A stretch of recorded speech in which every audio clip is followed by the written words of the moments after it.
Look out for Thank you. Blenheimer in your local liquor store, Wallace. I certainly will do. I'm Wallace Chapman. Lovely to be back with you, and I'm back tomorrow, Tuesday, 3:45 sharp. See you then.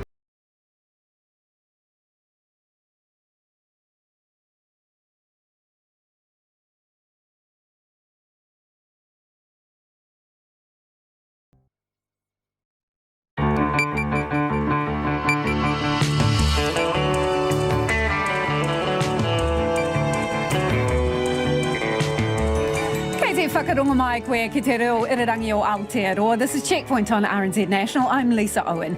Haere ake nei, Auckland outdoor catch-ups are back. You can picnic, go to the beach and get your yoga on, outside only. And the other catches, no more than 10 people from 2 different households at any one time. Delta Level 2 is a long time coming, with the government revealing at least 2 new step-downs before the super city gets there. Cabinet will review the settings weekly. The plan is for Auckland schools to reopen on October 18th, but a final decision will be made closer to the time. Outside Waikato, the rest of the country remains at level 2, but the cap on gathering sizes is gone. The COVID Response Minister and Epidemiologist Rod Jackson are live and will also hit the streets of Auckland and Raglan. RNZ News at 5 o'clock. Me ngā pito kōrero ko Anna Thomas tēnei. Aucklanders will be able to see people outside their bubble from tomorrow night. On the proviso, it's outdoors with only one other household at a time and with a gathering limit of 10 people. The government has set out a phased 3-stage approach to easing restrictions in Tamaki Makaurau from 11:59 tomorrow night. The Prime Minister Jacinda Ardern says the changes are unlikely to contribute to uncontrolled growth in the Delta outbreak, but people must restrict their socialising to outdoors. Children can have a play date in a park. Friends can meet outside for a walk, a picnic or a beer. You can slowly see people you have missed over these past 7 weeks, one household at a time. Early childhood education will also return with 10-person bubbles, and people will be free to move around for recreational activities like beach visits and hunting. And while the government has not established when the next 2 phases of easing restrictions will begin, it has given some detail around what they'll look like. At the second phase, retail businesses can open with masks and social distancing, and the number of people who can meet outdoors will increase to 25. Hospitality venues will open at the third stage, seating people at a distance with a maximum capacity of 50 people. Public health advice also indicates schools will be able to return after the school holidays on October the 18th, with a final decision to be made closer to the time. The rest of New Zealand will remain at alert level 2, with the only change being the 100-person limits in hospitality venues removed. The organisers of an anti-lockdown protest in Auckland at the weekend could face charges for breaching COVID-19 restrictions. More than 1,000 people attended the event at Auckland's Domain. Police say they are in the final stages of their investigation into breaches and are considering laying charges against the organisers. Destiny Church leader Brian Tamaki was one of the event organisers, and he has said that he's planning 2 further protests later this month. And conspiracy theorist and former New Zealand Public Party leader Billy Te Kahika is facing a number of deception charges, including electoral fraud. The matter was briefly heard over audio-visual link at the Auckland District Court today, where Te Kahika's interim name suppression lapsed. Jean Bell reports. Billy Te Kahika is accused of filing false candidate donations and expenses returns and failing to retain records verifying the return of candidate donations and election expenses under the Electoral Act. He also faces charges relating to obtaining $5,000 by deception. Mr Te Kahika faces a trial by jury on the charges. They follow the Electoral Commission considering a complaint about Mr Te Kahika and the NZ Public Party. The investigation was later dropped. Psychologists are weighing into the issue of whether child testimony is reliable in the appeal case for the late convicted sex offender Peter Ellis. The Supreme Court is hearing the appeal against 13 convictions for the former creche worker who died in September 2019. Professor Gail Goodman from the University of California gave evidence today telling the court the science on childhood memories, particularly when trauma is involved, can only go so far. The appellant's argument will feature heavily on the unreliability of child testimony. The embattled real estate giant China Evergrande has been placed into a trading halt on the Hong Kong Stock Exchange as the company contends with a deepening cash crisis. No reason has been given for the suspension of trading, but it comes a few days after some credit holders said the company missed another key interest payment. The company has amassed more than $300 billion worth of debt, sparking fears that its potential collapse could wreak havoc on financial markets around the world. To sport now, and the All Blacks secured 2 spots in the latest MIQ lottery but wanted more. Lock Scott Barrett and Patrick Tuipulotu will return to New Zealand from Australia for family reasons after being part of the Rugby Championship winning squad. The team will head north next week for games against the USA, Wales, Italy, Ireland and France. All Blacks coach Ian Foster says it wasn't certain any players would get MIQ spots before the full squad returns. We were looking for more spots just in case we had injuries. We weren't able to find more spots, but what we'd done is we'd prioritised that if we did get any, that we'd go, that those 2 were the most important ones. Uncapped Chiefs lock Josh Lord has been called into the squad alongside senior players Sam Cane, Sam Whitelock, Dane Coles and Shannon Frizzell. Meanwhile, the Waikato men's and women's teams have relocated to Cambridge. New Zealand Rugby confirmed the Hamilton-based players and staff left the city before it went back to COVID alert level 3 last night. The group are operating under strict COVID-19 protocols, and the move will allow the Waikato women's side to play in Saturday's Whareparma Cup final against Canterbury and Christchurch. And Tampa Bay quarterback Tom Brady became the NFL's all-time leader in passing yards during his return to New England to play the Patriots. Brady spent 20 years in New England and won 6 Super Bowls before joining Tampa Bay last year. And that's the news. Lockdown protests labelled selfish. We need everyone to play their part. It is very clear that in this case we have a group of individuals who have not. That was wrong. Should they have been nipped in the bud? Better for it not to have happened, and the police could have no doubt stated that to Brian Tamaki and others. And COVID sucks the life from another city. There's absolutely nothing happening in Hamilton, I can tell you that much. Just me and sort of a flock of pigeons here. We'll keep you company. Morning Report, weekdays from 6 on RNZ National. And now the short forecast from Met-Service until midnight tomorrow. Gisborne, rain clearing this evening. Showers from tomorrow afternoon, possibly thundery inland with hail. And for the remaining North Island areas, fine breaks and showers, sometimes heavy with possible thunderstorms and hail from Manawa to northwards, mostly clearing this evening. Low cloud or fog for many areas overnight. Showers developing tomorrow afternoon, mainly inland, with a further risk of thunderstorms about Hawke's Bay. Marlborough and Nelson, occasional showers, however, drizzle persists about the Marlborough coast tomorrow morning.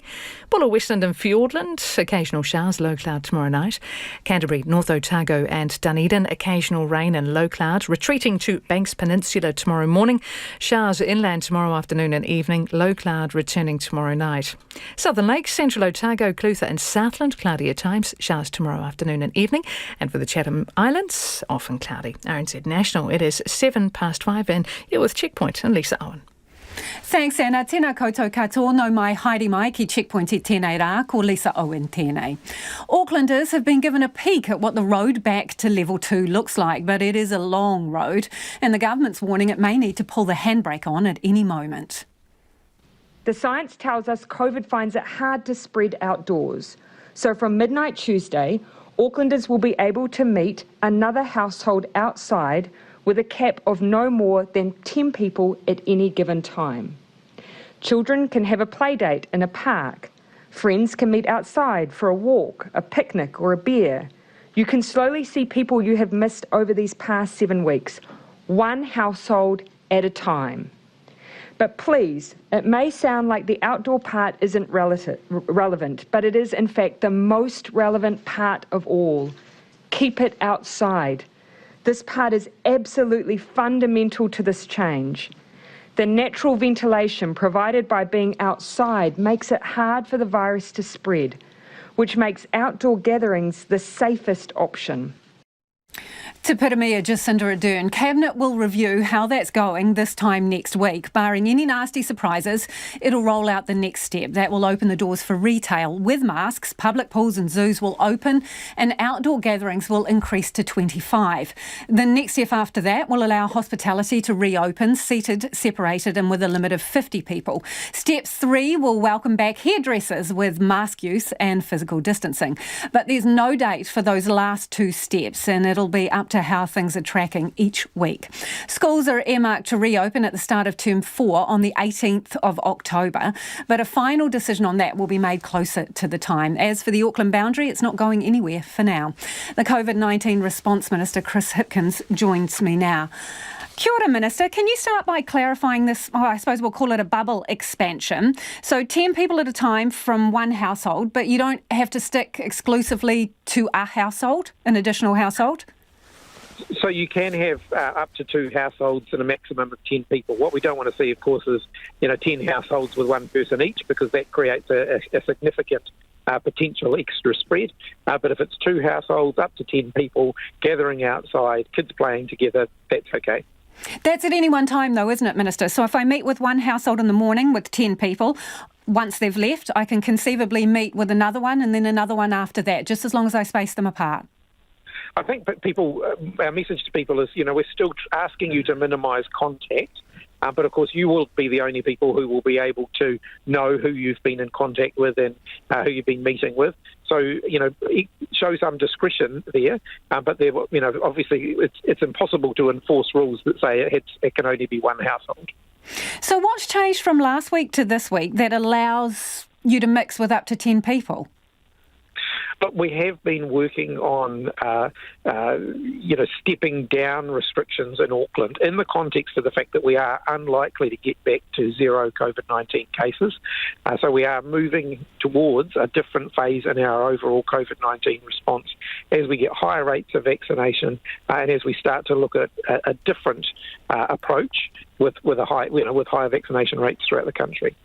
But our position hasn't materially changed from last week. We're still having the same kind of case numbers.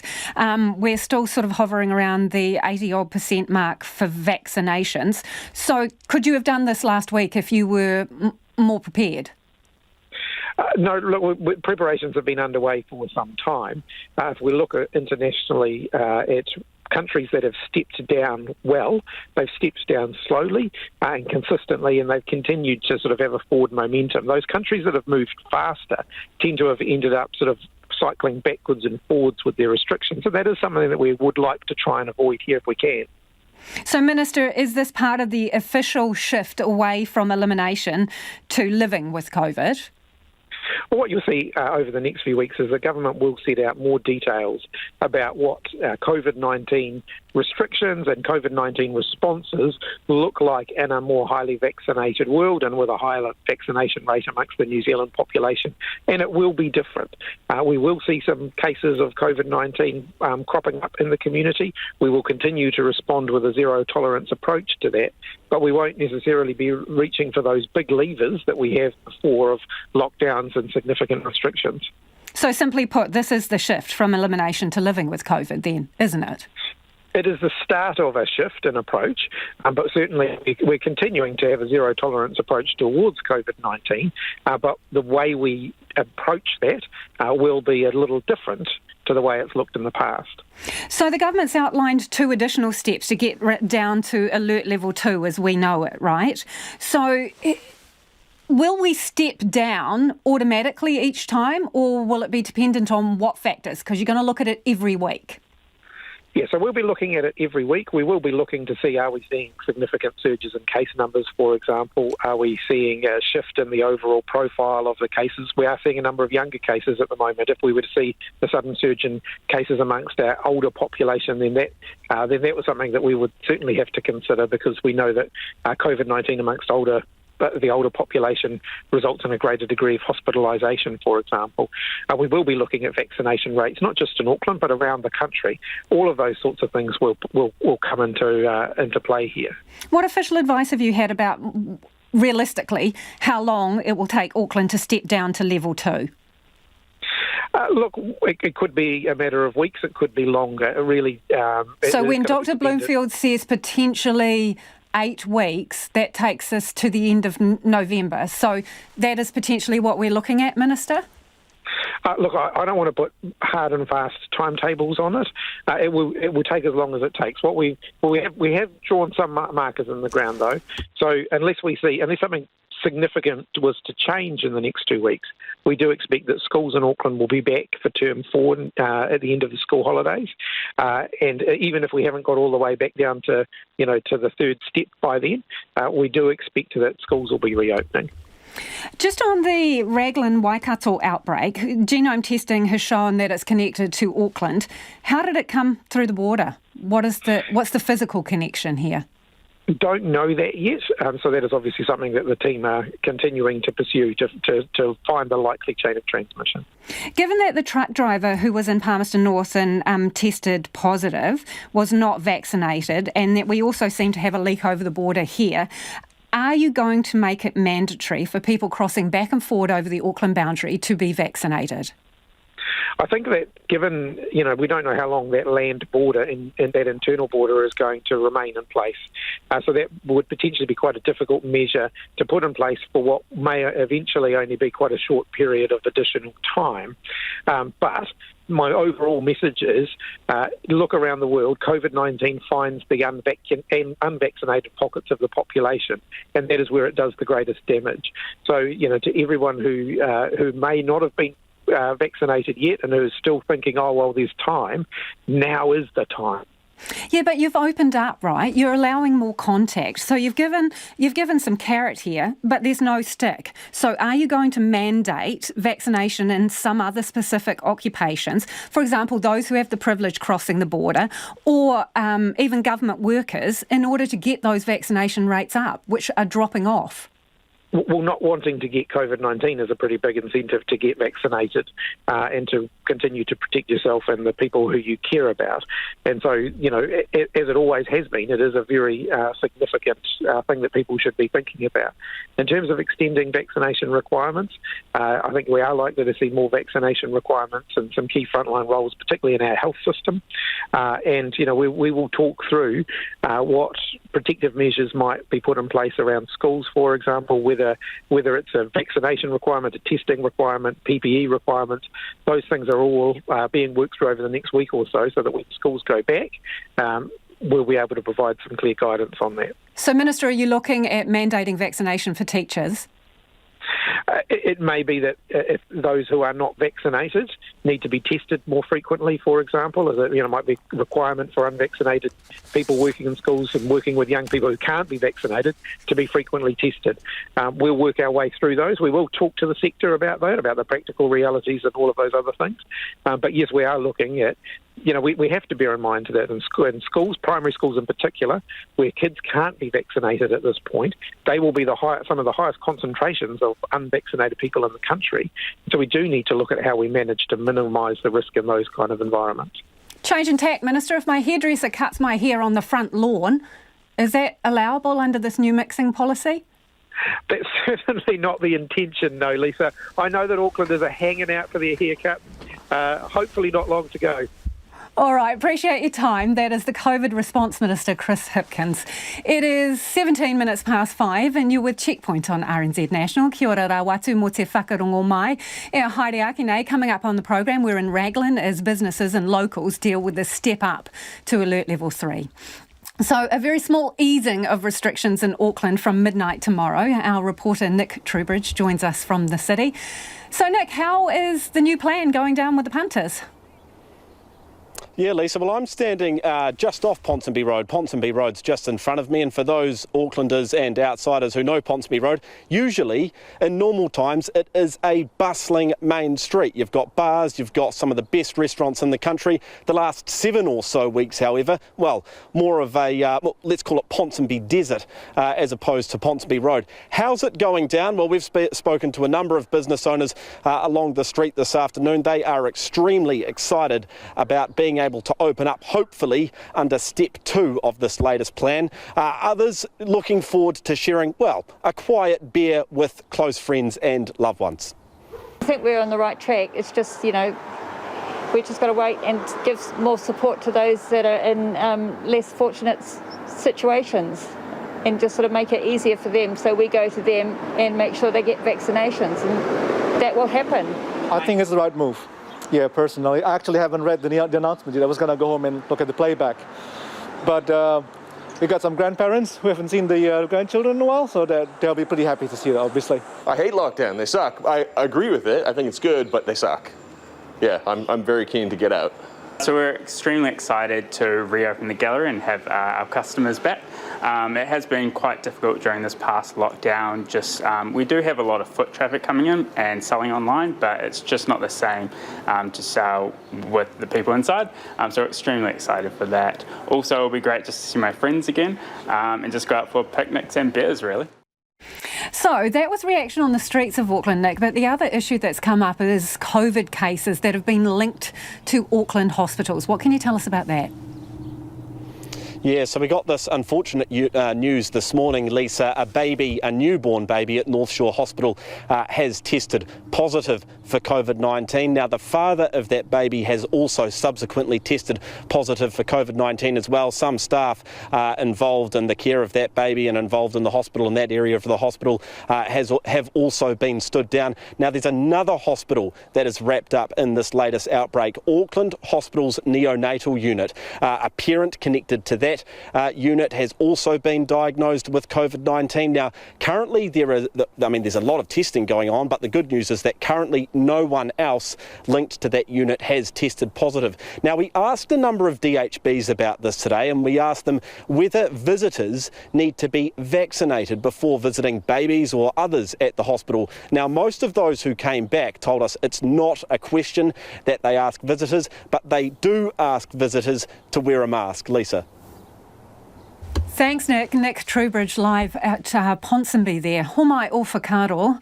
Let us know your thoughts on that. Nō reira ānei na kaupapa mō te hōtaka nei. So this new plan for Auckland, 11:59pm tomorrow night, you can meet with groups of up to 10 people from one household only. And there's no exclusivity around that. You could meet with a second household, just not at the same time. What do you reckon? Pātui mai. Text me on 2101, tweet us at Checkpoint RNZ, or email checkpoint@rnz.co.nz. If you're outside of Auckland too, keen for your feedback, because you all outside of Waikato are staying at level 2, but the cap on numbers, crowd numbers, is gone. A rush to deep clean, get a test and be vaccinated marked the first day of level 3 in Raglan following a case of COVID-19. The case is one of 2 detected in Waikato yesterday, with another connected case in Hamilton East. And alert level 3 wasn't the shift the tourist town was hoping for in the middle of the school holidays. Reporter Louise Tanuth and camera operator Marika Habazi filed this report.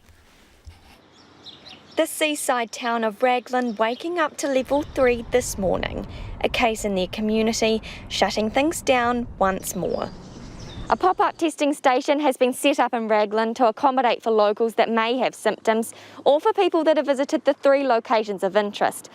Those are Raglan BP on Saturday from 6:15 to 6:45pm, Raglan Super Value from 5:30 to 7:30pm on Saturday, and Aroha Sushi on Friday from 3:15 to 4:15. Anyone that visited those locations of interest need to isolate immediately and get a test, and then another test on day 5, following another on day 12. Based on this morning's turnout at that testing station, locals are answering the call to get tested. Here's what they had to say. We came down 3 times yesterday, and the third time we came down because the lines were so long, we nearly got here and then they ran out of swabs. So that's why we're back here this morning. So that was an indication to me as to how many people were being swabbed yesterday. I was at work yesterday and we were just like, oh yeah, this is all fine, and then all of a sudden Raglan emptied out. We saw the news and we were like, that's not quite how we wanted the weekend to end, Yes, yeah. Were you hoping for level 1 as opposed to 3? Yeah, definitely. Yeah. Throws like the work schedules off. A bit of a muck up, but it's alright. Nothing we can really do about it. Other than getting out there and getting tested. Better to be safe than sorry. Well, everybody just feels a bit sad. We avoided getting a single case of COVID the first time around, but it's a bit harder to keep Delta out, isn't it? So, yeah, we're just a bit gutted, but it means you've got to take the lockdowns even more seriously when you know it's actually in town. I think in the past people have followed the rules, but it's been a little bit more lip servicey, because you know that it's not really here, but it's definitely here right now.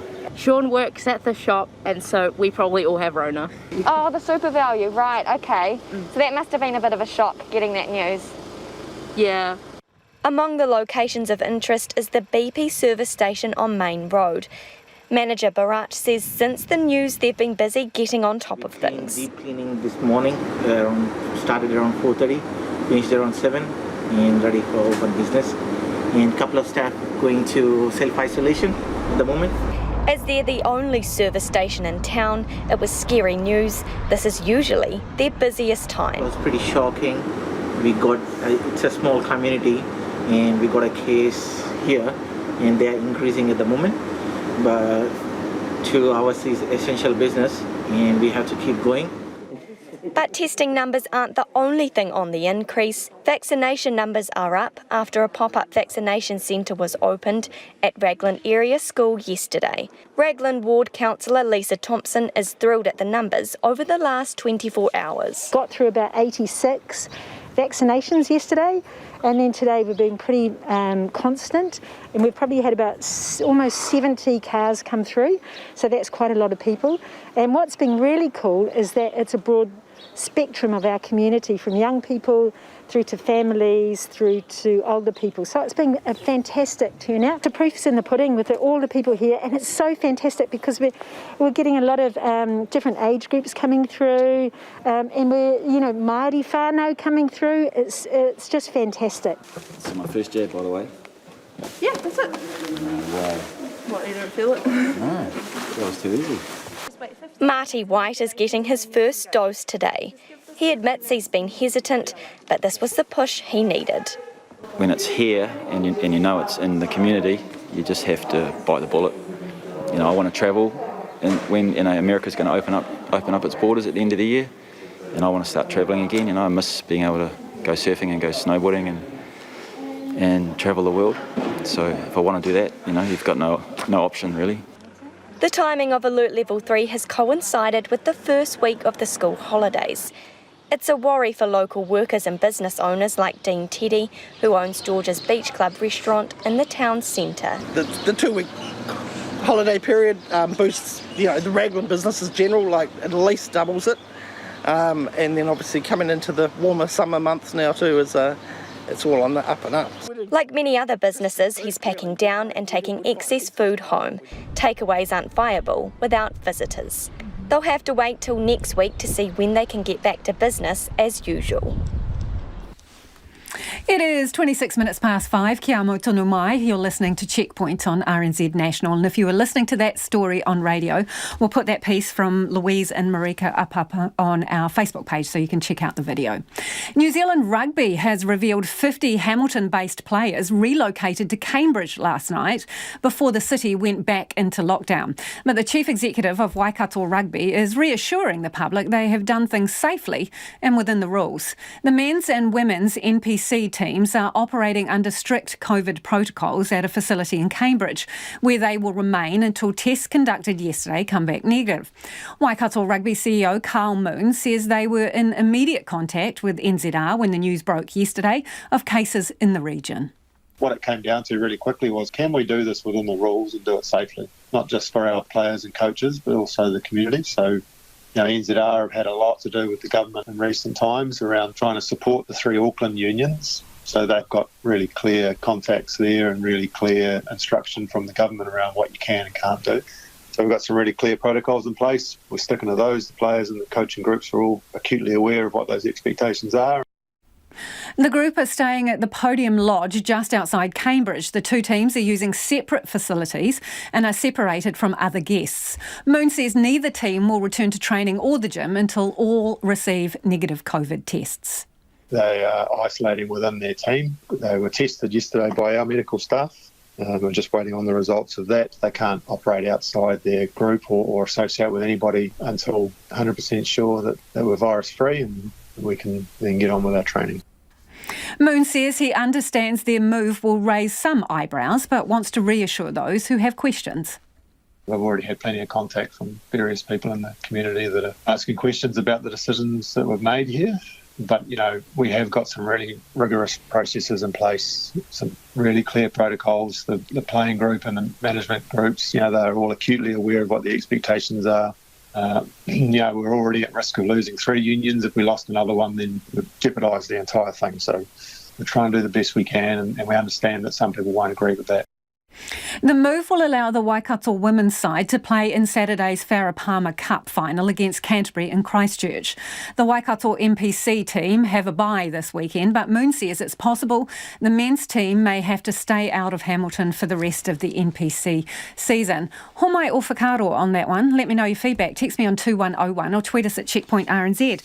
Are you fine with those rugby teams moving out of Hamilton to Cambridge before the lockdown last night? Or do you think it looks a bit like Auckland is leaving for the batch before the lockdown at the Super City? Let us know your thoughts. Police are considering laying charges against the organisers of Auckland's anti-lockdown protest at the weekend. Around 1,000 people rallied at the No More Lockdowns event at Auckland Domain on Saturday. John Bond reports. At Alert Level 3, the largest gatherings allowed are 10 people at a funeral. On Saturday, 1,000 people stood in Auckland Domain to listen to Destiny Church leader Brian Tamaki. Here's an example of what they heard. We are led to believe by the government and health officials that lockdown levels and masks, all of that stuff, get rid of COVID. But COVID is not healed by lockdowns and by levels. You can't get out of lockdowns and levels, or you can when they do let you out. A law professor, Andrew Geddes, says it's a pretty open and closed breach. The actions at the protest were clearly illegal because there were groups of people who were not following social distancing rules as is required under the Level 3 lockdown rules. Illegal, Mr Geddes says, yet no arrests so far. And obviously a call was made on the day that, to have gone in there and started, arresting people on the spot could have caused, much more significant disorder, could have actually been worse. Now, whether the police go back and charge people after the fact is a different question, because just because you weren't arrested on the day doesn't mean that you can skate away scot-free. He says people do have a right to peacefully protest, but that must be exercised in accordance with other laws. The Police Association President Chris Hipkins says not making any arrests on the day was actually a good decision. Well, I'm sure a lot of officers would have liked the opportunity to simply arrest them for that, but that's not practical. You've got 1,000 people out there. The last thing you want to do is turn into riotous scenes like we've had in Melbourne. And then you have to process them, and the reality is all are going to end up with a fine. So the choice that police took, though not palatable to everyone, was the right one. Brian Tamaki's not the only church leader injecting doubt into the public about vaccines and COVID. Peter Mortlock, the pastor of a now global megachurch City Impact, has held 2-hour-long special meetings where he talks about COVID, vaccines and freedom. He repeatedly states he is not anti-vaccination, but has done research and is raising questions. Here's an example. And I'm not saying I'm buying into it, but I want to tell you what the conspiracy is that the virus was purposely leaked and therefore they were planning for it. Now, again, I am not saying that. I'm not going down rabbit holes today. I'm just saying you cannot label everything a conspiracy because it's not. It actually happened.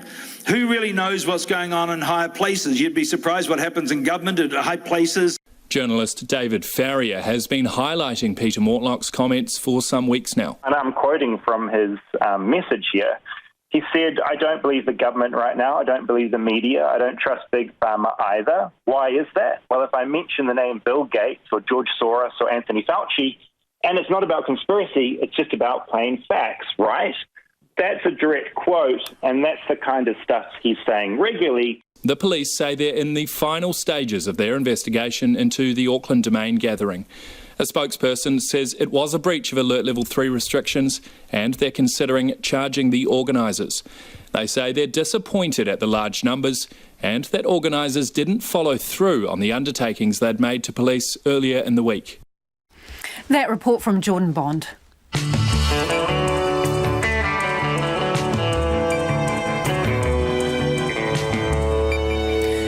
E te iwi e haere ake nei e a checkpoint. A suggestion police should put a freeze on drug prosecutions in Auckland while the city is under strict COVID restrictions.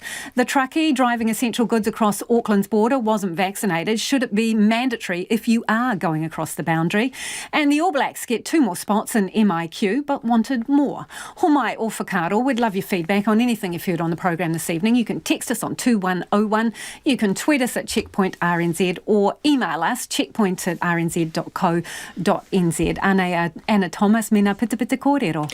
Thanks, Lisa. The COVID-19 Response Minister Chris Hipkins says it could take weeks or longer before Auckland steps down to Alert Level 2.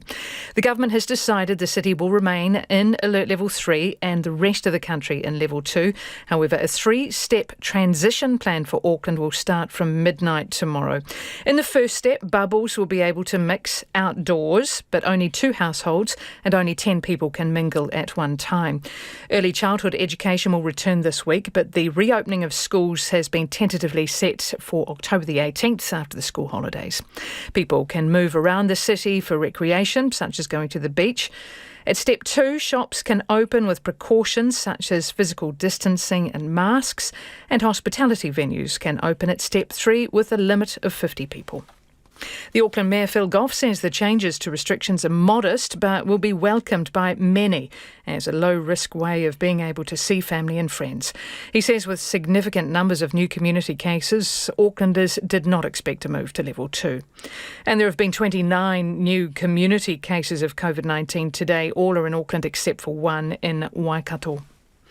There have been no further positive COVID-19 cases at Auckland's North Shore Hospital after a newborn baby contracted the virus following a visit from its father. The baby's mother has returned a negative test. The College of Midwives says while the case is unfortunate, it's confident that newborn intensive care units are taking precautions in line with ministry recommendations.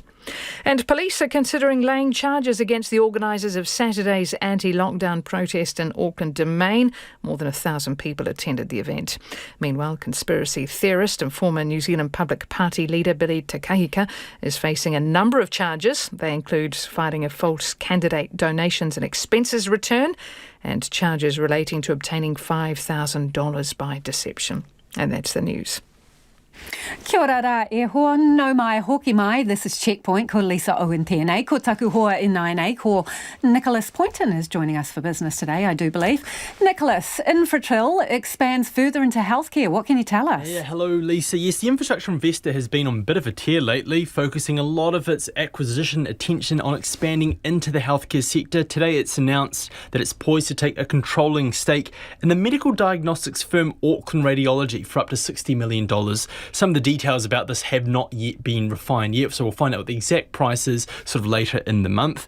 But look, Auckland Radiology owns 16 specialist clinics across the region. It's the biggest provider in Auckland City, and it will complement some of Infratil's other acquisitions that it's made this year. If you remember, about a couple of months ago, they took a controlling stake in Pacific Radiology, which is actually the country's largest medical diagnostics firm.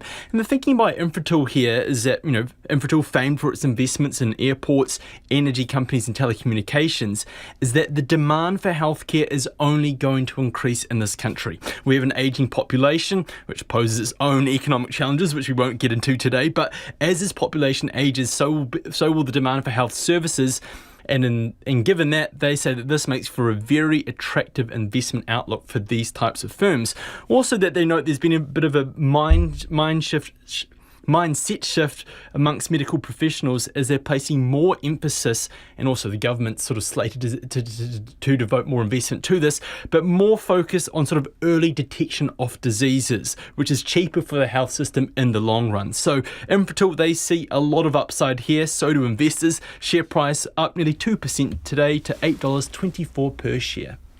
And Nicholas, who has snapped up this online share trading platform Hatch? Yeah, that's been snapped up by a global technology firm called FNZ. Hatch, it was started by Kiwibank's investment arm called Kiwi Wealth. And the company's been around since 2018, much like some of the other retail trading platforms out there, like your Sharesies, your Stake, your Invest Now. Since 2018, it's amassed about 130,000 users. It's seen more than $2 billion transacted on the platform to date. Much of the attraction to this company was that it helped local retail investors own pieces or fractions of shares in big multinational giants like the Teslas, the Apples and the Amazon. So we're told the company will continue to operate as is, but this investment, this new ownership will really help it sort of drive its own investment, new product offerings. We're told that this may see the company access or give its customers access to more local markets like the New Zealand Stock Exchange and the ASX, which will sort of put it on a level footing with the likes of Sharesies, which gives its customers access to both international and local financial markets.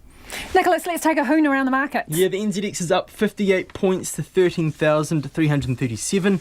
The dollar is trading at 69.4 US cents, 95.5 Australian, and 4.48 Chinese yuan. I only mention that because China, Evergrande, that was placed into a trading halt today for unknown reasons. That sent a bit of a shiver around financial markets. The New Zealand dollar did gain about 0.25% against the Chinese yuan. Thanks, Nicholas. Ka kite. That's Nicholas Poynton with Business News. Now, returning to our top story, restrictions on Auckland are set to loosen just a little bit, but even Delta Alert Level 2 is still a long way off. From 11:59pm tomorrow night, Aucklanders will be able to meet up with their buddies at the beach, go for a picnic at the park or catch up for coffee, as long as it is outside and there's no more than 10 people from a maximum of 2 households at any one time. The government's also outlined 2 further steps down before the city reaches Alert Level 2, and there's no set date for those moves. Cabinet will review the situation each week. Now, the rest of the country outside of Waikato stays at Level 2, but the cap of 100 people at a gathering has been lifted. Well, joining me now is Auckland University epidemiologist Professor Rod Jackson. Kia ora, Rod. Shall we leap into the detail here? Okay, so we can mix up with other households, maximum of 10 people. But it's not exclusive. You can introduce as many households to your life as you like, as long as it's not at the same time. How much of a risk do you reckon that is? Quite a big one, unless the ministry have got a better idea of what's happening in Auckland, where the cases are. If they've got a fairly tight ring around the current cases and they're doing everything they can to control and suppress and hopefully eliminate those cases, I'd be okay. But if they're out circulating in the community, this is risky. So they've got a number of active clusters, and this loosening of rules isn't just for specific areas, it's Auckland-wide. Yeah. I think it's a bit risky. Why, Rod? Well, I should say I breathe the sigh of relief that we're staying in Level 3 and the rest of the country is staying in Level 2, because this is a very risky time with Delta. I think that they've possibly gone too far. They're trying, politics is a balancing act. The public is screaming out for more relaxation. I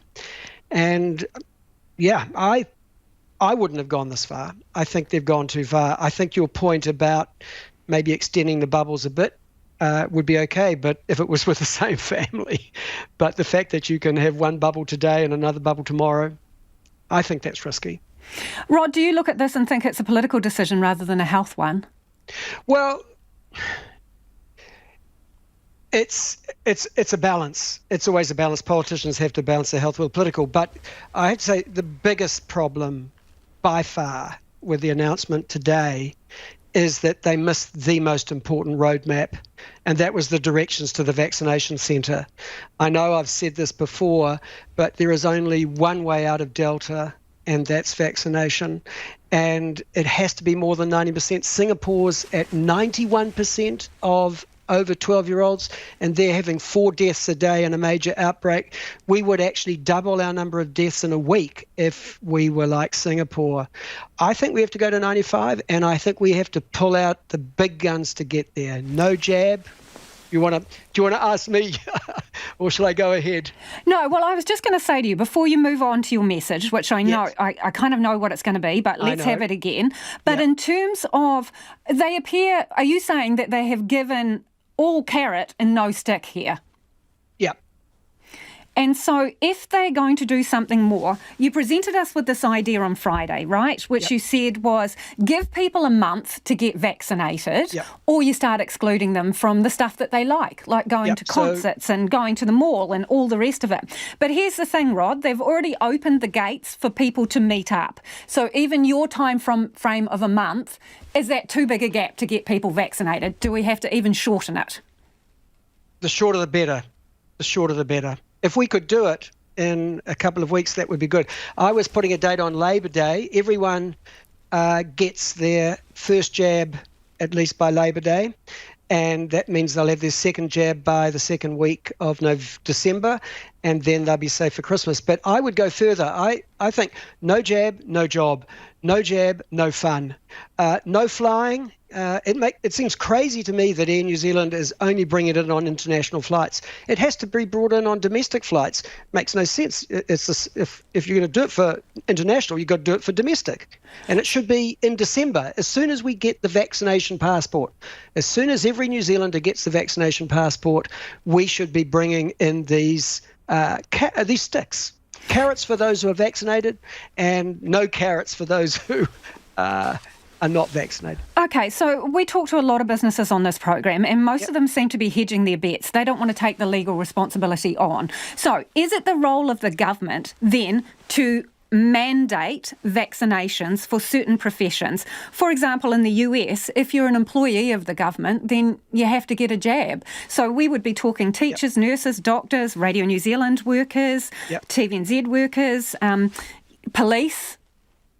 So I agree. I think we need to do two things. I think we need to mandate all of those groups that you mentioned, and other essential workers. I think we need to mandate supermarket workers because that's where we all go.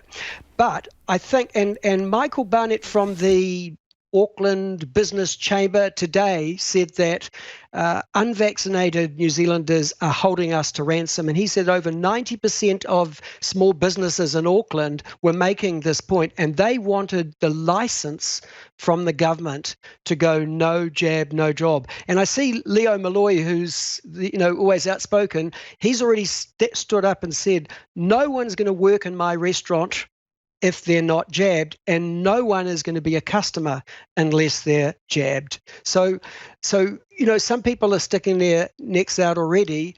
Auckland businesses are asking for it. I think that the public should boycott businesses. If you are double vaccinated, do you want to go into a business where they're not vaccinated? And if you have a choice of a business where they're saying, we're all double vaccinated, why wouldn't you go there? I think, governments, I understand it. I mean, National put vaccination passports and restrictions as number 8 of their 10-point plan. It was hidden. It wasn't even described in the summary. Politicians are scared to do this. I think we need to help them. I think we need to help our politicians to all stand up and say, hey, we've got a major crisis here. We could be the world winners if we all get vaccinated. Good to talk to you, Rod. That's Professor Rod Jackson from Auckland University. It is 14 minutes to 6. I'm Lisa Owen and you're with Checkpoint on RNZ National. He muriaki ina pita pita kōrero after the news at 6. Should people crossing back and forth over Auckland's boundary have to be vaccinated? Waiheke Islanders want urgent border controls brought in to limit access as Auckland's restrictions ease. Local leaders have put a formal request to government for a bespoke border, similar to those in place at Auckland's northern and southern boundaries. But the city's mayor has poured cold water on the idea, saying it's not practical for different alert levels across Auckland. Anai te kairi poata, Nita Blake Person. Movement across Auckland has been highly restricted during lockdown, but today Prime Minister Jacinda Ardern confirmed those restrictions will ease. The ability to move around Auckland for recreation purposes. You'll be able to visit the beach, play bowls, sail, hunt, do outdoor CrossFit or yoga classes. All must continue to comply with the rule of being outside and keeping it to 10 people physically distanced. While many Aucklanders will relish the chance to move around, Waiheke Islanders, like local board chair Kath Hanley, have major concerns about risks visitors could bring. Aucklanders can't go north, can't go south to Taupo or Rotorua for a weekend or the school holidays, and they can't go to the Coromandel. Well, Waiheke is one of the very few destinations left they could go, and I think that the numbers we'd be looking at would be phenomenal. Hanley says those visitors could pose a big problem for an island which has one supermarket and very limited medical services. If somebody, for instance, with COVID were to use one of our ambulances, that takes the ambulance out. But the trouble with us is we only have a couple of ambulances. So it really does tax our services. Waiheke's local board has written to the government requesting a border be put in place to limit access to and from the island, just like for Northland or Waikato. Hanley says because most people access the island by ferry, monitoring should be straightforward. So every one of those is scheduled, and every person who goes onto those is already kind of corralled, ready to go on to have their ticket looked at. So it's not like trying to close a motorway. She says the local economy has taken a massive hit from the lack of tourists, and businesses are determined to go into the peak summer season without any sign of COVID.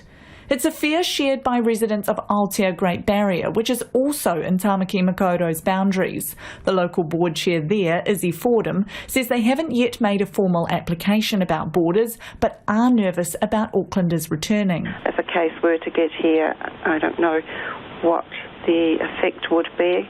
We see it enough times when tummy bugs come, for example, how rapidly they spread through the island, and the same with your general colds and flus. So I shudder to think what something like Delta would do to a community like ours. Jacinda Ardern today said the government would talk to regional officials about any border requests. We haven't talked about an inter-regional border, I imagine, because part, of course, people from Waiheke do need to come and go to continue to access essential services. In a statement, Mayor Phil Goff said while Waiheke's request had gone to government, it did not seem practicable to have one part of Auckland at a different alert level from others. He said he would be supportive of an enhanced police presence at ferry terminals to help enforce the rules if people were not following them. A group of health experts are suggesting an Auckland-wide freeze on prosecuting people for personal drug use while the city's under strict COVID restrictions. A think piece by epidemiologists, public health experts and the head of the New Zealand Drug Foundation says the virus is still spreading in deprived and marginalised groups, and there needs to be an urgent review of containment measures. And it suggests a harm minimisation approach when it comes to people who are drug and alcohol dependent, who could be particularly vulnerable to COVID. Well, joining me now is the boss of the Drug Foundation, Sarah Helm. Kia ora, Sarah. What do you think this might look like, and why do you need it, do you think?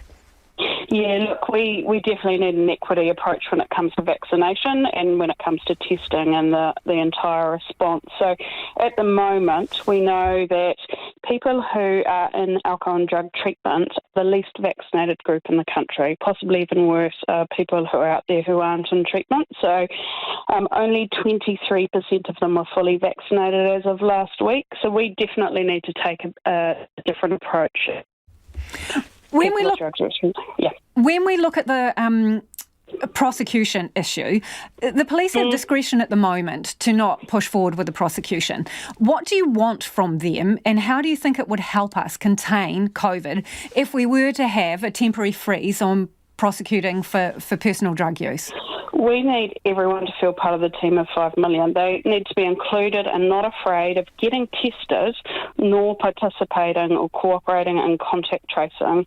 So they need, if you feel mistrustful of authority or you feel like you've done something that's slightly illegal, and we are talking about low-level crime here, that discretion can apply if it is in the interest of the public good, then they need overt and clear sort of agreement that they won't be prosecuted, to feel confident to be able to come forward and do what's required of them and feel included. Just losing you a little bit on the phone, and I really do want to hear this, Sarah, so I might just get you to move a bit. But are you saying that it would be beneficial in the sense that if COVID were to be in the community where there are drug and alcohol users, they may feel a reluctance to say exactly where they've been if they think there's going to be legal repercussions? Yes, absolutely. That's exactly what I'm saying. You would be record and perhaps telling the truth if you'd been up to something that you might get prosecuted for. So we need to do everything that we possibly can to enable New Zealanders to do the higher call to action here, which is participate in the COVID response. We also need to get alongside people who use drugs, who have addiction, and make sure that they get vaccinated and tested and all the support that they need to participate and comply with the alert level restrictions. And at the moment, that is not the case. So we have people who are in treatment that haven't had vaccination offered to them through that service, whereas in the services where we know vaccination has been led out of the alcohol and drug service, we have virtually 100% vaccination. One example in Dunedin called Moana House. So it is possible. These are not people that are inherently unable to participate in the system. The system needs to do better and be more equitable. So, if people are still using during these tight COVID restrictions in Auckland, what are you suggesting in terms of transporting the product so that people are not mixing with multiple different groups? Yeah, so obviously it's always preferable to not use drugs, not use alcohol either, but people do. And in the case of alcohol, we have provided for contactless delivery. That is one great example of a harm reduction measure that can be put in place. So we do know that a lot of people who use drugs have already taken that approach, but we need to do better and take our harm reduction approaches further. And I'm concerned that perhaps some people haven't adopted that approach, and that could explain some transmission. So what? Contactless drug delivery?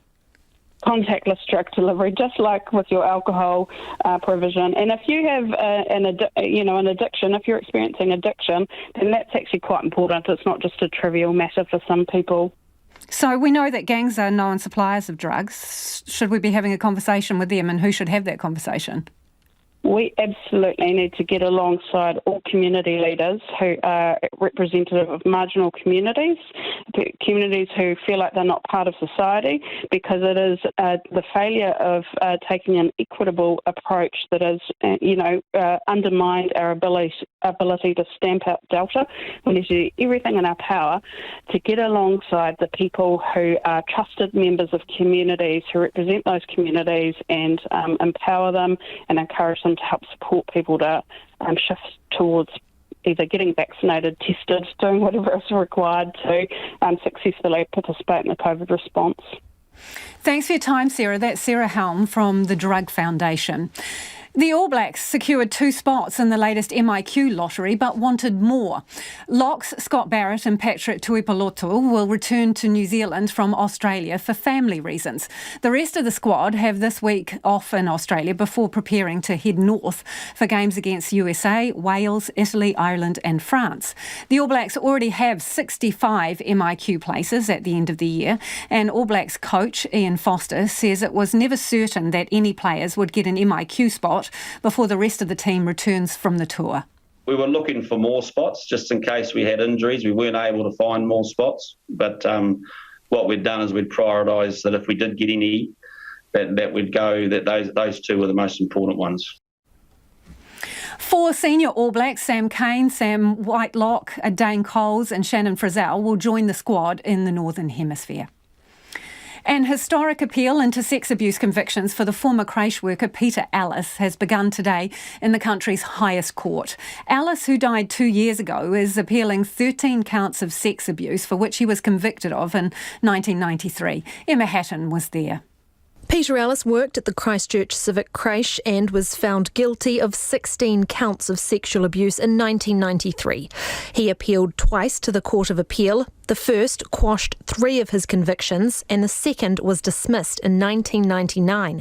He was released from prison a year later. His lawyer, Rob Harrison, told the court that children's evidence in the original trial was unreliable. The first ground really looks at the complainant's testimony. The risk of contamination, we say that they were underestimated due to the absence of scientific knowledge at the time, and that improper techniques were used to obtain the evidence from the child complainants. He said there was a delay from the time the testimony was taken and the event having occurred, and that their memories could have been altered in a number of ways. Parent-to-parent conversations and groups, child-parent conversations, official meetings, therapy, books and television. There is a measure of agreement between the experts that contamination of the children's memories in the Ellis case by pre-interview factors could not be overcome even with best practice interviews. He will also argue the jury did not have all the necessary expertise to help them understand some of the expert testimony, and that unreliable evidence was given too much weight in favour of the prosecution. Lawyer for the Queen, John Billington QC, told the court of course the children would have had a number of conversations before giving testimony, and it was unreal to expect that not to have happened. These are little children whose parents love them, need them, and have to support them. It is unreal to suggest that that sort of conduct, as between parent and child, somehow is a factor that contaminates that evidence. A deep dive into how memories and children's minds work is the path the appeal looks set to take over the next fortnight.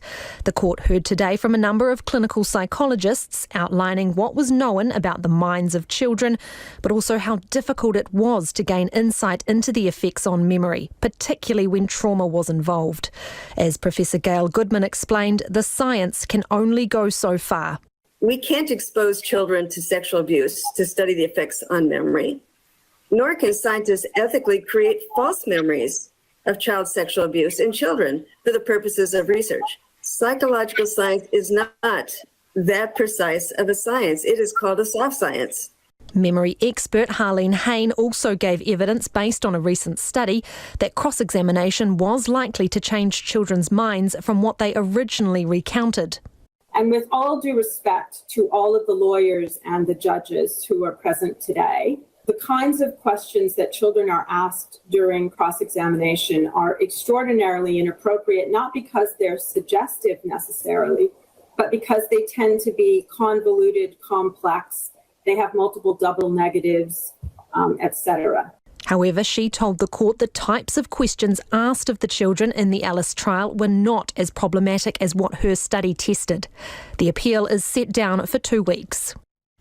Your feedback now on the Waikato rugby teams getting out of Hamilton to avoid the level 3 lockdown. They went to Cambridge. John says, as long as there's no legal issues, them relocating, good on them. Graham says, what's the difference between rugby players decamping to Cambridge and batch owners decamping to a holiday house? None at all, says Graham. And this one from Roger in Auckland says, where are the day 5 and day 12 tests before declaring the teams COVID-19 free? Special treatment, ?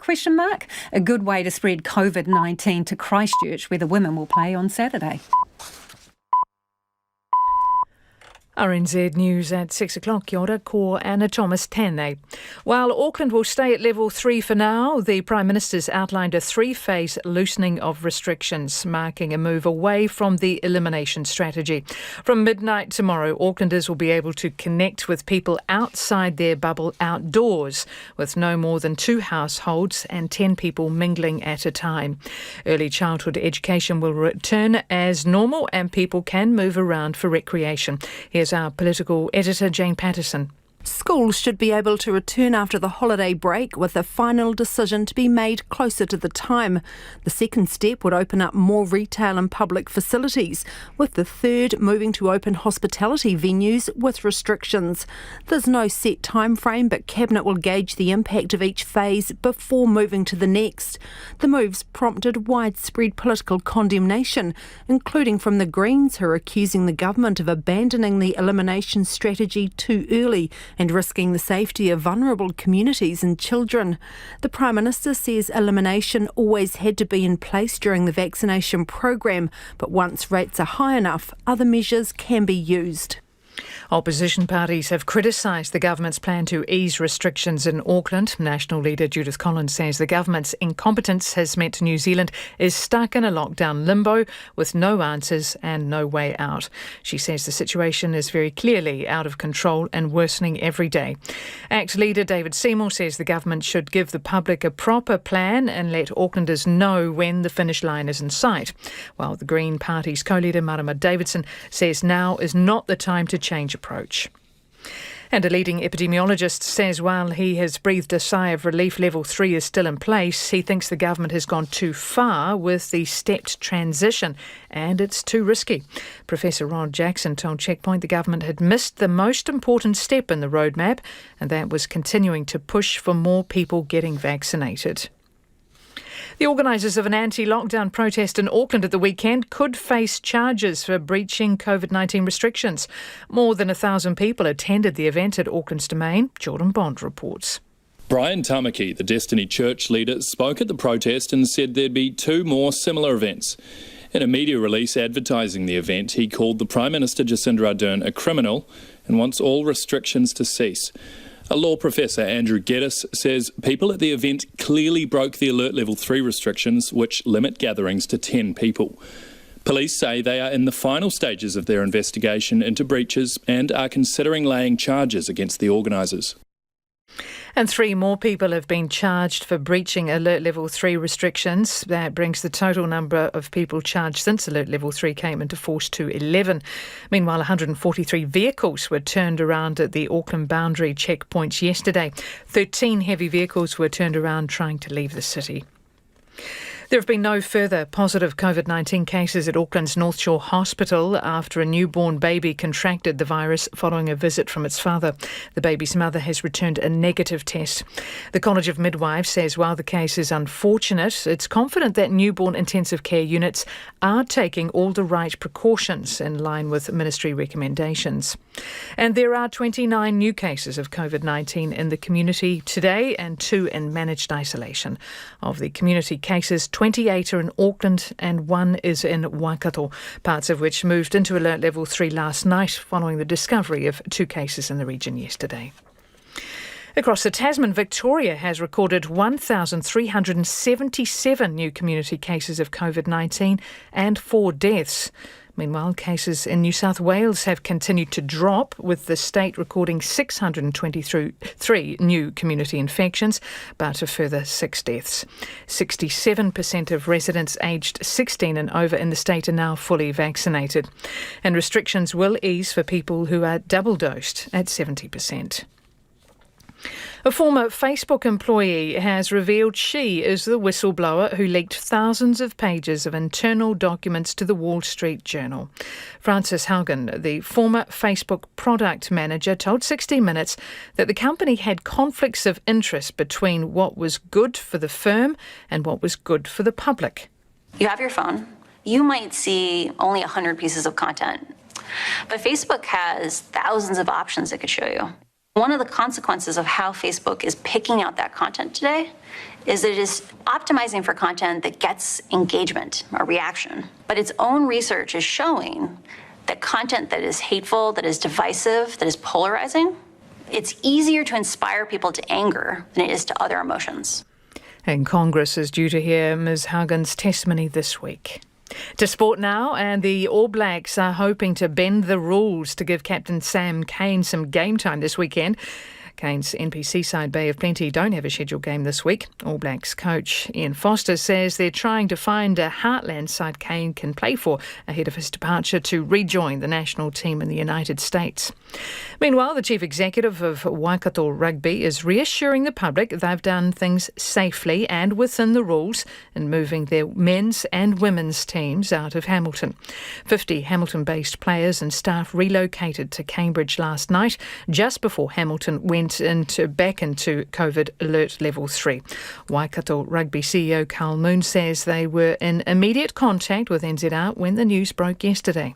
What it came down to really quickly was, can we do this within the rules and do it safely? Not just for our players and coaches, but also the community. So, NZR have had a lot to do with the government in recent times around trying to support the 3 Auckland unions. So they've got really clear contacts there and really clear instruction from the government around what you can and can't do. The Silver Ferns netball series against Aotearoa men will move to Wellington following yesterday's change in COVID-19 alert levels in the Waikato. The Ferns' 3-match series against the men was due to start in Hamilton on Sunday. And Paul Cole and Joelle King have both progressed through to the quarterfinals of the US Open squash tournament in Philadelphia. And that's the news. Tonight on Nights, Brian Crump is back in the host's chair. He'll be chatting with Nicola Dove from Nelson, who has carved out an international career in film stills photography, returning to New Zealand, and she's on a mission to teach local photographers about her craft. James Nakisi is back with Eating Fried Chicken in the Shower, where famous Kiwis get real about mental health, coping strategies and comfort food. That's Nights with Brian Crump, tonight from 7 on RNZ National. And now the short forecast from Met Service to midnight tomorrow. Gisborne, rain clearing this evening. Showers from tomorrow afternoon, possibly thundery inland with hail. And for the rest of the North Island areas, fine breaks and showers, sometimes heavy with possible thunderstorms and hail from Manawa to northwards, mostly clearing this evening. Low cloud or fog for many areas overnight. Showers developing tomorrow afternoon, mainly inland with a further risk of thunderstorms about Hawke's Bay. Marlborough and Nelson, occasional showers, however drizzle persists about the Marlborough coast tomorrow morning. Buller, Westland and Fiordland, occasional showers, low cloud tomorrow night. Canterbury, North Otago and Dunedin, occasional rain and low clouds, retreating to Banks Peninsula tomorrow morning. Showers inland tomorrow afternoon and evening, low cloud returning tomorrow night. Southern Lakes, Central Otago, Clutha and Southland, cloudy at times, showers tomorrow afternoon and evening. And for the Chatham Islands, often cloudy. RNZ National. It is 6:08 and you're with Checkpoint and Lisa Owen. Nā mihi ana, no mai hoki mai. This is Checkpoint, ko Lisa Owen tēnei. The government is pivoting its COVID strategy, laying out a 3-step plan for easing Auckland's lockdown restrictions. The region will remain at alert level 3, but from Wednesday, Aucklanders will be able to meet people from another bubble, but outside. Prime Minister Jacinda Ardern says this will be restricted to 2 households with a limit of 10 people. Children can have a play date in a park. Friends can meet outside for a walk, a picnic or a beer. You can slowly see people you have missed over these past 7 weeks, 1 household at a time. At step 2, retail and public facilities such as pools and zoos will open their doors, but mask use and physical distancing will need to be in place. The number of people who can meet outdoors will increase to 25. At stage 3, Ms Ardern says higher risk businesses will be able to open up. Hospitality, such as cafes and restaurants, will be able to open, but with the precaution of seated and separated with a limit of 50 people. Close contact businesses like hairdressers will also be able to reopen at this stage with the usual mask use and with physical distancing. Gatherings at this stage would also extend to 50. Schools should be able to open after the school holidays on the 18th of October, but a final decision on that has not yet been made. Meanwhile, National slammed the announcement, with leader Judith Collins saying the roadmap doesn't give people certainty and risks pushing Auckland towards a long, drawn-out period of restrictions. Today is certainly not a plan. It's just a very confused collection of gobbledygook with 3 different sorts of scenarios that might and might not happen at some stage, and the only priority or only certainty we have is that each week the government will make some announcement on it. This is simply not going to answer the questions that New Zealanders have, and certainly doesn't show any pathway out of elimination, or which the government has said it does. The government has today basically said elimination is being ended, but they haven't said what it's being replaced with.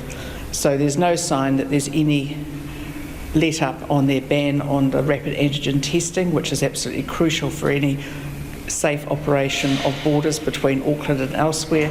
There's no sign that they're adopting all of the mechanisms that are needed for there to be a vigorous suppression of COVID. It is simply an absolute disappointment from the government today, and I cannot for a moment believe that the Director General of Health ever advised that the government take this path. Judith Collins says the government's being pig-headed by dropping restrictions without putting extra protections like rapid antigen testing in place. Auckland businesses on the brink say they might have to shut up shop or slash staff numbers if the government doesn't offer more financial help. More than 300 hospitality businesses met virtually at the weekend to discuss the sector's survival. And some say their calls and the ongoing hardship have long been ignored by the authorities. Chen Liu reports. James Arnott is the Managing Director of Cook Brothers Hospitality Group, running bars in Auckland and around the country. He says it has been tough since Auckland moved into lockdown, but his company has been paying its 90 staff in the city as much as they can. For about half of the staff, that's 100% of the wages, and for the other half, it's about 80% of their normal wages. That costs the business about $20,000 per week because the wage subsidy that we get doesn't cover that amount that we're paying out to staff. James Arnott says there are operating expenses too, such as electricity, insurance and rent. I think the really scary thing, and this is one of the things for the meeting yesterday, is that, and a lot of other operators are feeling this way as well, is that when we get to level 2, actually the wage subsidy is due to stop, and those costs that I'm just talking about actually get higher. Hospitality New Zealand hosted the meeting. Its Auckland branch president Jamie Freeman says his industry is always the first into and last out of the COVID levels. Hospitality are doing it hard. From August 19th until September 23rd, Auckland alone saw a revenue loss of $281 million. We've seen that Auckland is always harder hit from previous lockdowns. Jamie Freeman says it's sad to hear businesses are folding, including some iconic restaurants. He says it could be just the start of many closures if the government continues to ignore their cries for help. They've gone into major debt. It's unprecedented what they're going through. They're struggling to keep their heads above water.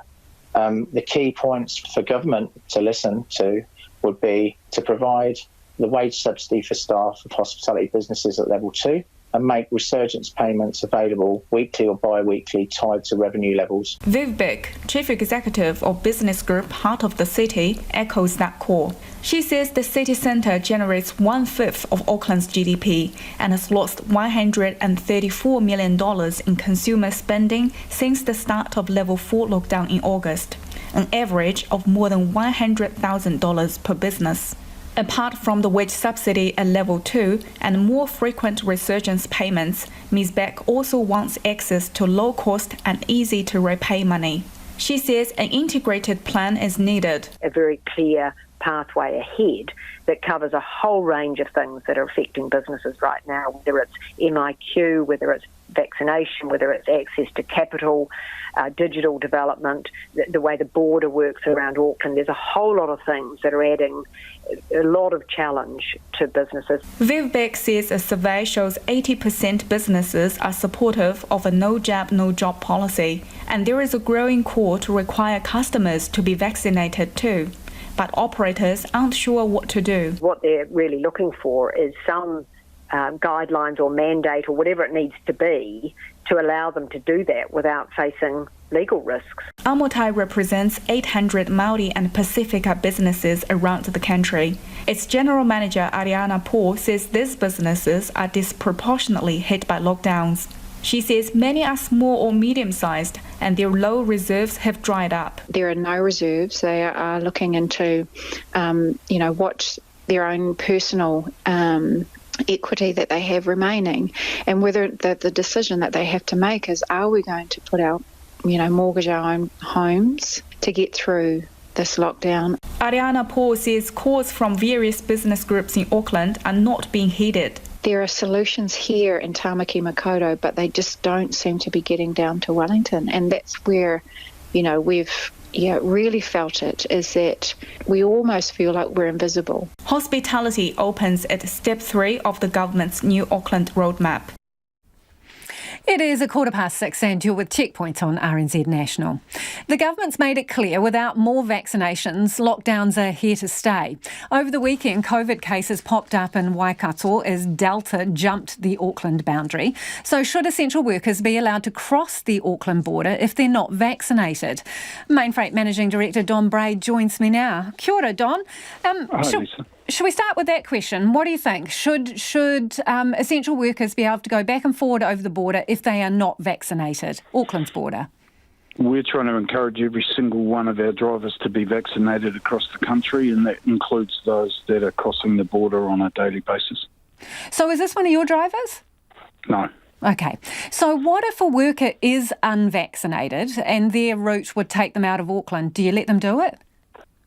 Under the current rules, we have to. They have to be tested and evidence of a test, and ours are being tested every 3 days with the saliva testing or every 7 days with the nasal swab.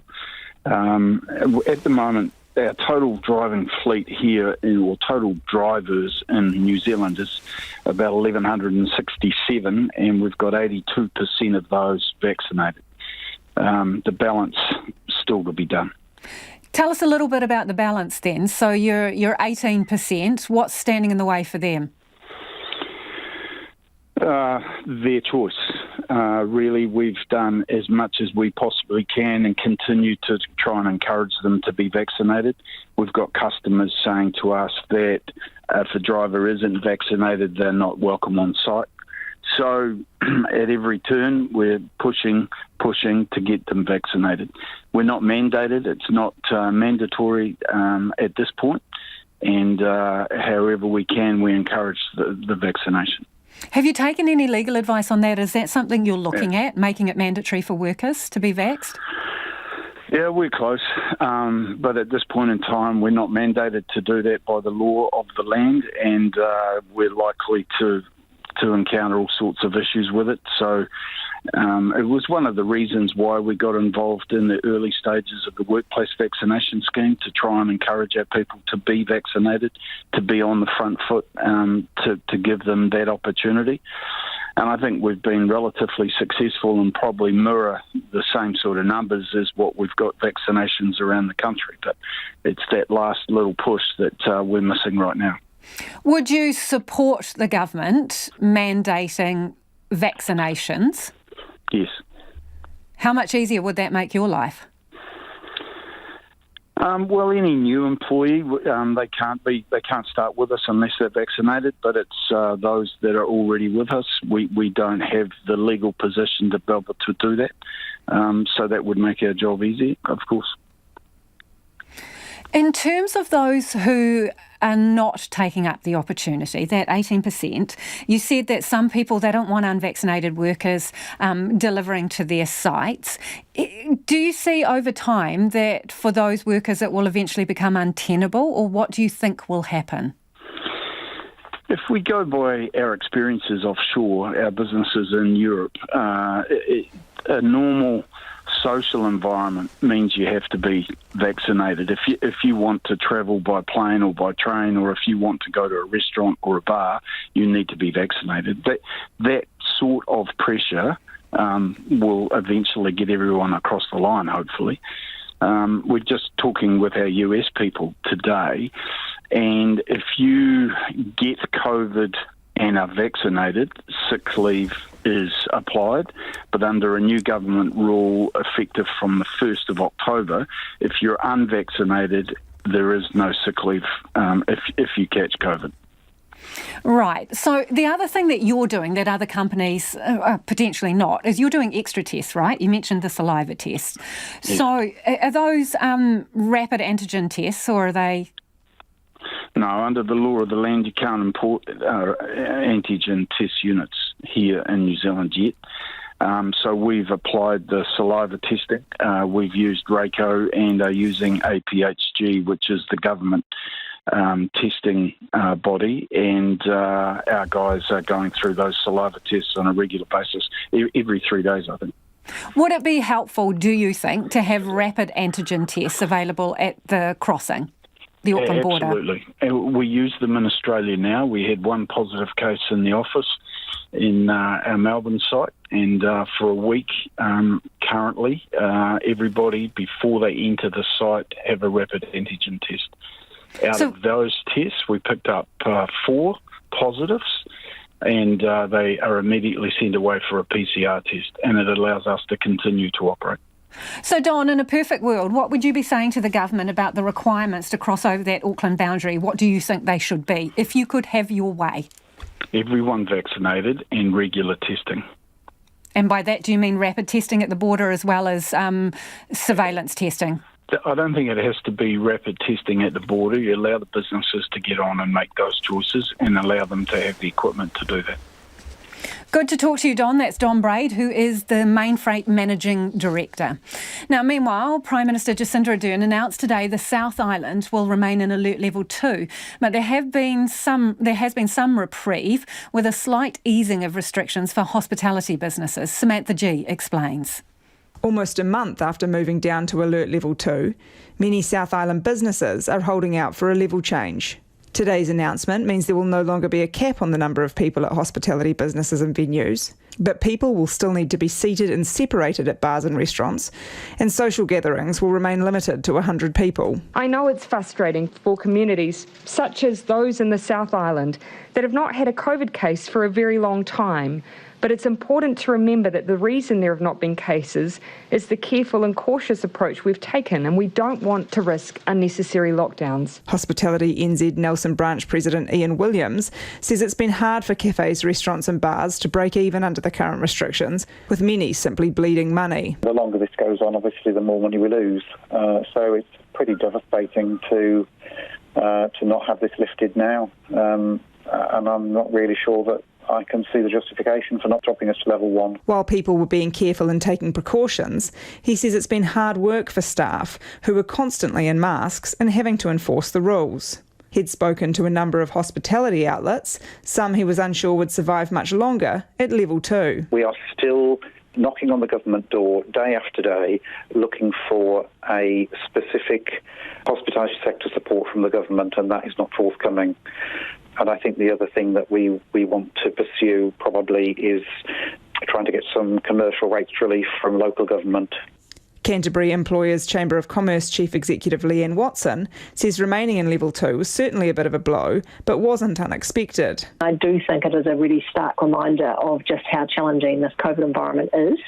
There's no doubt that businesses would have liked to have seen us move down to a lower level than 2, whatever that new level might look like. But I think all the signals from the government really over the last week have been that until we get our vaccination rates up, that is highly unlikely. It remained challenging for the businesses who were unable to operate at full capacity. At a world where there's so much uncertainty and there's so much impact for business being in these restricted environments, as long as they can see what the next step is, that gives them the opportunity to actually plan ahead. Now, they may not necessarily like that, but at least they know what they're planning towards, and that gives them the ability to give their staff some certainty as well. Queenstown Lakes District Mayor Jim Bolt says the government has a difficult job in trying to protect the nation. But I do question our requirement to stay in level 2 when we haven't seen a case of COVID in the South Island since May last year.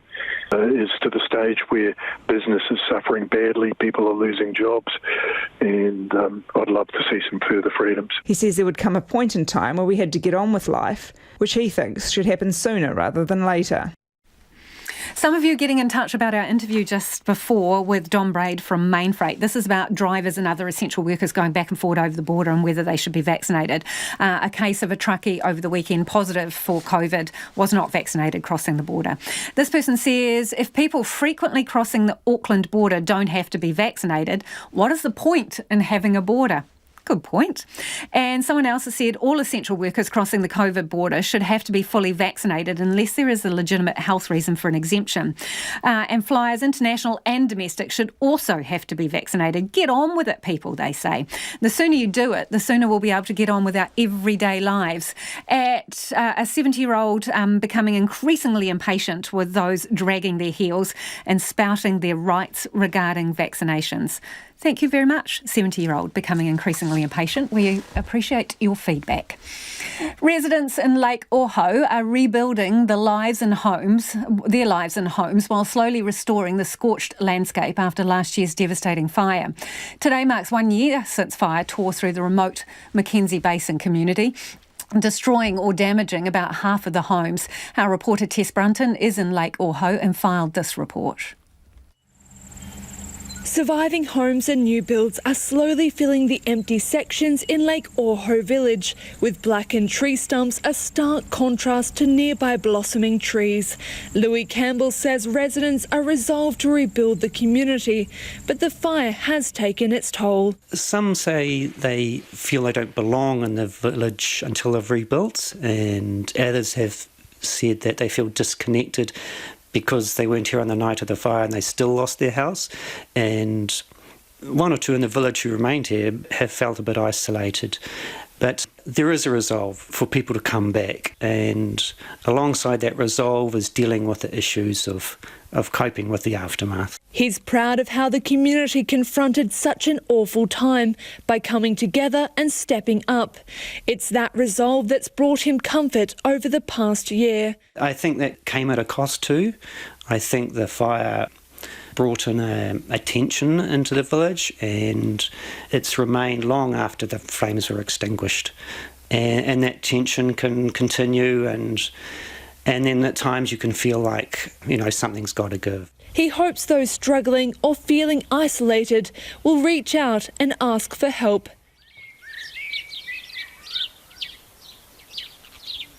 The return of the birds has been joyful for Viv Smith-Campbell, who's been coming to the village for 30 years and lived here for 6. The bellbirds have come back with a vengeance. We always had lots of bellbirds here, and so that's just fantastic. And over winter, we had a bellbird feeding competition going on around the village, not on purpose, but everyone invested in, sugar feeders. And so the bellbirds, you could see them, they had a little route that they were taking through the village, to check out who had their sugar water out. Work is underway on several houses, with scaffolding up and builders on site. The fire burnt through or damaged many of the wilding pines in and around the village. The Ohau Conservation Trust and community have been busy planting natives in and around the village. As you enter, the nearby slope has been planted with grasses to bring back the tussock. When nature is back around you as you remember it, and it's regrowing and you're hearing the sounds and seeing the birds and those sort of things, it is a real reassurance that things are progressing, things are healing, things are moving. I think that's a really important signal for people. Time has moved on and things are coming back, and that's really positive. While their home survived, her other house didn't, and she's been working through insurance for it. The Insurance Council says more than 80% of the claims from the fire have closed, with only a handful completely unresolved. Residents are hoping for more answers soon, with a fire and emergency investigation report expected in the coming weeks. A lot of feedback from you all on all things COVID. Let's start with vaccines. This listener says, yes, boycott businesses that allow unvaccinated staff and customers and don't allow unvaccinated people who can get COVID into the healthcare system, those poor healthcare workers. On that subject, another listener says all hospital staff, visitors and patients, if found to be unvaccinated, must be double vaccinated. Hospitals are a place for people to get well, not get infected with COVID. We only have to look at the serious repercussions on hospital staff and the ability of the hospital to cope if COVID finds its way in, this person says. Someone else says, I fully support Rod Jackson, that's the epidemiologist, the most sensible utterances I have heard on the subject, says Terry from Foxton. And someone else says, yep, go Rod Jackson, no jab, no job, this is a war and we need wartime measures.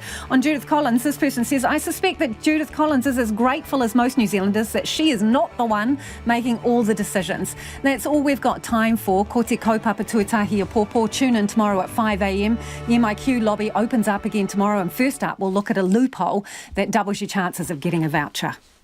RNZ News headlines at 6:30. 2 bubbles can mix in an outdoor setting in Auckland from Wednesday as the Prime Minister announces a 3-stage dropping of alert levels for the city.